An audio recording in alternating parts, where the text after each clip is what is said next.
Hi everyone, this is Pastor Felicia, and we'd like to welcome to this Holy Week timeline where we meditate and reflect on Jesus' last week in Jerusalem.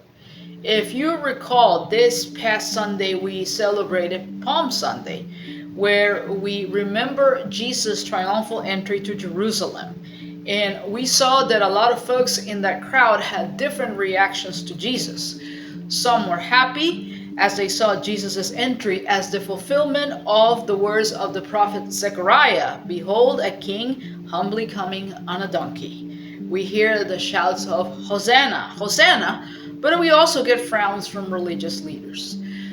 This Monday, Christine, our youth director, meditated on Jesus as he returned to the temple and cleansed it from the money changers and the merchants. And today, that is Tuesday, we are going to focus on the Olivet Discourse. And you may often wonder, what in the world is the Olivet Discourse? It is one of the most extended discourses or sermons or reflections that Jesus did and is recorded in the Synoptic Gospels. We find this in Matthew 24 and 25, Mark 13, and Luke 21. Because of the sake of time, I wish we could actually touch on all of these Gospels, but today mainly I am going to reference the Gospel of Mark. We can see here in the context of Mark's Gospel that Jesus, as always, is getting in trouble with his opponents, especially with the religious leaders, since they ask him all kinds of questions about paying taxes and, of course, about the resurrection. And, of course, we hear Jesus say his famous declaration, render unto Caesar the things that are on Caesar's, and unto God the things that are God's. You probably heard it many times or said differently. But the main points that Jesus covers in the Olivet Discourse that we find is about the sign of the end of times. Since the disciples are with Jesus and they're looking at the temple, they ask him all these questions like, oh, Jesus, look how beautiful the temple looks. But Jesus kind of tells them a bad news.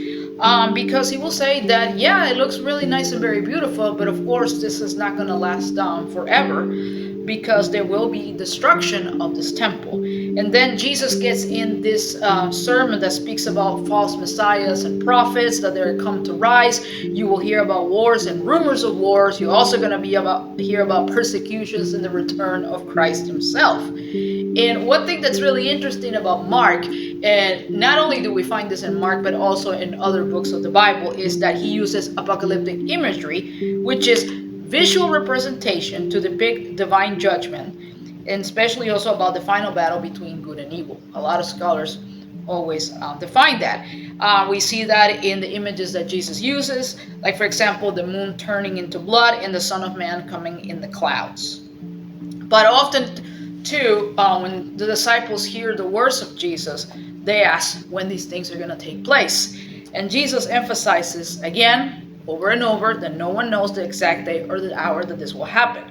Not the angels in heaven, nor even the Son, but only the Father. And we know that we often get caught up in a lot of these images. I know that in the past, a lot of people have asked, like, when is Jesus coming back? And sometimes they try to formulate timetables and try to make, books that even depict about when Jesus is coming back. But of course, it comes also to failure.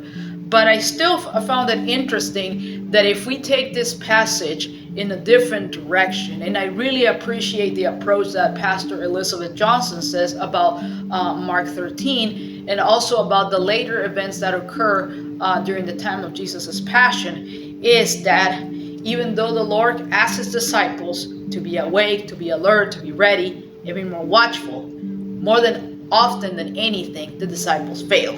For example, they fell asleep when Jesus asked them to stay awake and to keep praying in the Garden of Gethsemane. Peter denies Jesus 3 times. Apparently, he was not ready to die. And Judas betrays him. He was certainly not faithful.